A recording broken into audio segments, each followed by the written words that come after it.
Hi everybody, welcome back to my channel, or if you're new, hello, nice to have you here. So I thought today I would share with you my kind of top 5 tips on how to stay motivated and be a bit more productive.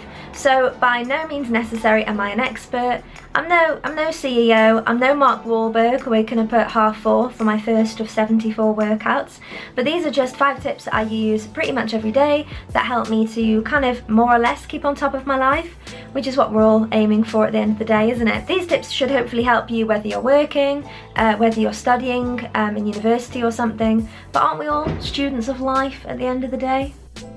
Or maybe you just want to be productive and try and keep on top of what's going on in your life already, or you want to make time for a side hobby and things like that. So without any further ado and waffle and babble, which I'm very prone to, let's get on to the tips.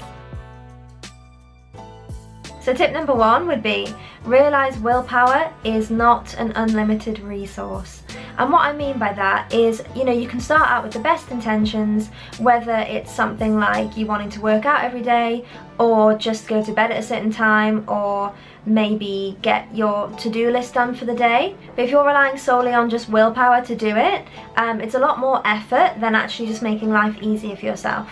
And by that I mean, if you're somebody who's prone to distractions, make sure your phone's out the room, maybe download one of those apps which like locks you out of social media until you've finished your task, put your phone in a drawer if you have to, unplug the internet if it's something you can do without Wi-Fi, like if you're writing an essay or something. Same for example if you want to go for a run every morning, which is something I definitely do not do, but when I go to the gym I make sure the night before I have my stuff laid out on the bed ready to go, because I know if I've got to like rifle through drawers to find my gym top or something like that, I'm a lot less likely to go. And it sounds like a massive excuse, like, oh, I couldn't find it so therefore I won't go, but your mind can kind of convince yourself quite easily not to do something just because it's more difficult. Okay, so tip 2 is ask yourself why you want to be motivated or why you feel the need to be productive. I think sometimes stopping and really asking yourself why you want to do something is really important. So for example for me, when Sunday rolls around and I'm thinking I really can't be asked going to the gym, I remember that my goal is to be able to do pull-ups, and I've got very strong legs and pretty weak arms. So for me, doing a pull-up would be very good. Maybe for you, you're thinking, pull-ups? I don't walk anywhere, I just monkey bar all the way to the shops. Weird analogy, but yeah, ask yourself why. So if it's for the gym for strength, that could be for you. Maybe you want to make more time for a side hobby, or maybe you want to improve your grades. I think thinking of the actual motive gives you a lot of motivation, and it helps you keep motivated as well. So tip 3, which is not exactly a new thing, but it's my favourite thing, is write lists. I would write lists for everything if I could, and in fact I do. Take a look at my bullet journal. That's just the rainbow theme I went for this month. So I think making lists, like whether it's in rainbow format or whether maybe that day you can't be bothered and you decide to just jot it down like this. Can you even see this? I swear the white balance on this is really off. I apologise if I currently look like the reincarnation of Michael Jackson's ghost. Because that's not really anybody's ideal reincarnation, is it? Let's be honest. But yeah, I think writing lists, but actually writing them in a certain way can be really effective. So if you break down tasks into manageable chunks, it makes it a lot easier. I don't know about you, but when you can tick something off a list, it kind of makes my heart skip a beat, which is pretty sad really. For me, the most important part of writing lists is also incorporating fun things onto the list. So if I find an example, which I probably should have prepared in advance,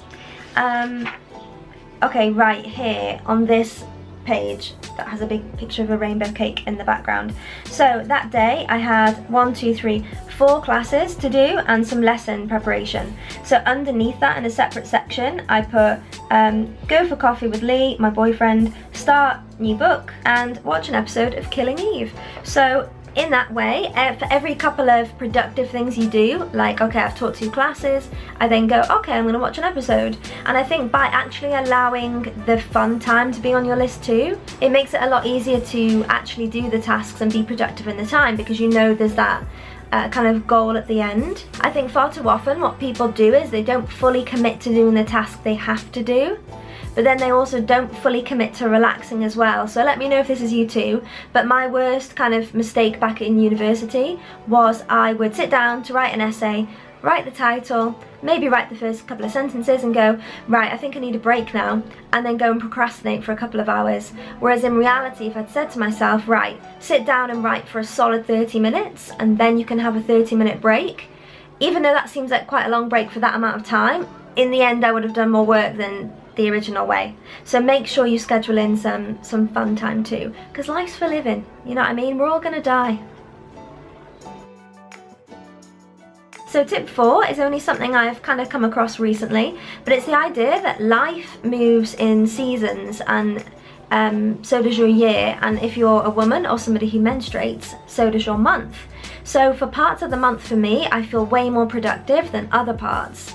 Maybe one week I feel like I'm on top of the world, I can do everything on my to-do list, I can tick everything off, I feel really great, and then maybe the following week I've just got no energy and I can't be bothered doing anything, or I do the bare minimum and then I'm thinking, oh okay, I've got no time for A, B and C.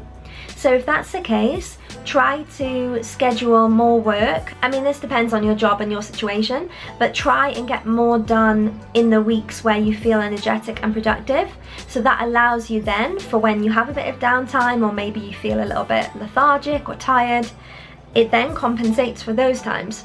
And it doesn't just apply to work, so maybe you could do some, imagine next week you know you're going to be extra busy, so maybe this week, which is a bit quieter, you can do some meal prep so next week's dinners are ready. And it does require a bit of foresight and a bit of doing things now to prevent future you having to do it, but I know for me there's no like better satisfaction than when past you does present you a favour, or present you does future you a favour. So for example, a couple of weeks ago, I meal prepped loads of stuff, put it in the freezer, and the week after I was really busy at work, and I know I was really thanking the past me for making me lovely freezer delights. So finally, tip 5 is that some days you really just can't be bothered. Some days you don't want to be productive, you want to stay in a blanket on the sofa, curl up and do nothing, and that's absolutely fine. So I think you need to realise sometimes that you're not gonna want to do what you have to do, and it's absolutely fine. And it's actually important to go, okay, sod it, I need time off. Maybe you feel really sad, or mentally you're in a bit of a bad place, or physically, and you just don't want to do anything. And my tip here would be not to feel guilty about it. So we can't always be on all the time, and that's absolutely fine. And anyone who says otherwise, you can just flush them down the toilet. Probably not literally though, because logistically that could be difficult. But yeah, it's absolutely normal sometimes to not want to do anything and not be productive. But the main part of this tip would be not to feel bad about that. So some days you're not going to want to go to the gym, you're not going to want to come home after a hard day and work on your side project, or you're not going to want to cook Aunt Carol a pie. Does anyone have an Aunt Carol and you bake them pies? Who knows? But you get my drift, and that's absolutely okay. So don't be too hard on yourself, because as I said before, life kind of comes in cycles and in waves, as demonstrated by my rogue hand, and that's absolutely fine. So I hope those tips were helpful, and let me know what your favourite one was down below. What are your tips? We can all share them together and hopefully all feel motivated and good to go. So yeah, thank you very much for watching, and I hope to see you again soon. Bye! What's going on here? Blockhead. Why can't I speak? Oh, I wish this was vodka.